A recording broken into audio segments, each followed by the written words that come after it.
Mikey had a great day. He kicked the ball out of the end zone almost every single time. Hit a field goal, all extra points were good. Felt like he did a really good job. Made kickoff real easy.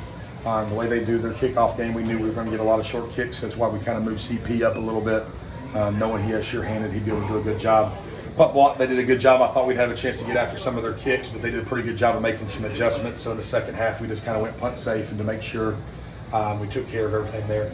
Offensively, got to finish every drive. We can't turn the ball over. That's not good enough. We had 3 picks.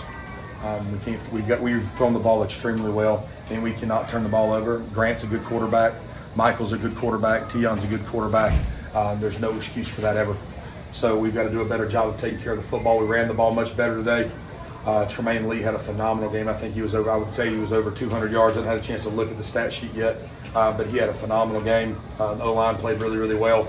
Almost, it's crazy it's going to sound, almost too well to the point in time where the quarterback felt like he had a half an hour back there sometimes. But we got a lot of things we got to shore up on offense as far as turnovers. Defensively, we've got to play better, period. There's no way around it. That team should not score 27 points or less. When you think about your offense, and I know last week you talked about the way Eugene Witherspoon played, he had another performance that was pretty memorable today, didn't he, Coach? That boy just finds the ball. He's kind of like Eric Poindexter was a few years ago. I mean, Eugene's just a ball player, man, and he's a good kid. It was funny, he gets the holding penalty on the one earlier in the second half, and we end up not scoring on that drive. And he comes up, he's asking the official, hey, look, what could I have done better to not have gotten that holding penalty? And to have a kid asking questions about blocking is huge. So was very, very proud of his effort, and he's a phenomenal player. So the one lucky thing we've got right now is we've got quarterbacks that can all play football really well. Not having Tion for a lot of places could hurt you. Well, then you lose your backup in Michael, and then Grant comes out and throws for over 200 yards. So we're very blessed to have some good quarterbacks here and they're doing a lot of good things. What was the decision to change quarterback? Michael got hurt. Michael got hurt on one of the quarterback runs early in the game. I think on about the third drive maybe or something. Hopefully it's nothing severe, but at that point in time he couldn't walk, so we had to get him out and we had to roll with Grant. So he did a good job for the most part. A couple balls he's got to throw a little bit better. Can't throw 2 picks, one in the red zone, of course. But outside of that, I thought he did some good things. You knew that a big focus for your team was get the run game going, and obviously Tremaine Lee did a really good job, like you detailed Taylor Temple as well, and that's going to be crucial for your football team, of course, moving forward. And that offense, again, you put up a decent amount of points and moving at a good pace today, Coach. So you happy with that performance on the offensive end, despite some of those mistakes? Yes and no. Like 59. If anyone ever says that 59 is a decent amount of points, though, I'll argue with someone. That's a lot. More than you had in the entire 2019 season. Yeah, it was. Yeah. So they did a lot of good things, but we're all about us.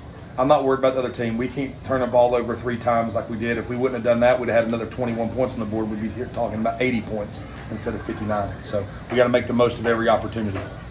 And I know that you said bad stuff was going to happen. And some bad stuff happened, but your team did respond. I know that their freshman quarterback's out there throwing it, and then eventually your defensive line, he comes out of the game, but they started just getting after it. They created pressure, it seemed like, every play in the second half. Yeah, one of the biggest things we were worried about coming to that game was how fast that quarterback got rid of the football. They were trying to play 7-on-7 and trying to alleviate that offensive line in a lot of ways. And that quarterback throws the ball, gets it out fast, he throws it on time, and there's 3 or 4 balls in the first half that he put in some windows that I was really impressed with. So hats off to them. I thought he played very, very well, and offensively they did a lot of really good things versus us. So we got a lot of things to clean up on defense. Coach, in this football game, it occurred on a day for this country 20 years ago that just so tragic and devastating. And you see all the American flags put up across the city of Quincy and across the country today. And you have provided any comments on how that means to just remember what happened on that day? And do you remember personally that day where you were? Of course, a younger guy like me, I don't necessarily remember, but I understand that gravity of what it means to our nation, Coach. Freshman year of college, 2001. I was in music appreciation class with Dr. Walters. We're sitting in class, all of a sudden it happens, and then we had a guy on the football team whose father worked there and passed away. We had somebody else that was in the family member that was in the Pentagon. They got hit later that day.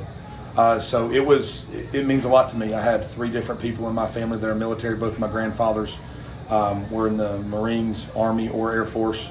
So the service people in our country, I have a soft spot because they lay it down. I mean, our guys sit here talk about laying it on the line for each other all the time to give us the chance to do this game. And I can't say enough good things about every single person that's done that for our country.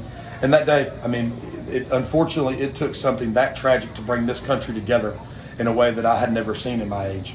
And hopefully we can do some of the same things moving forward without a tragic outcome like that.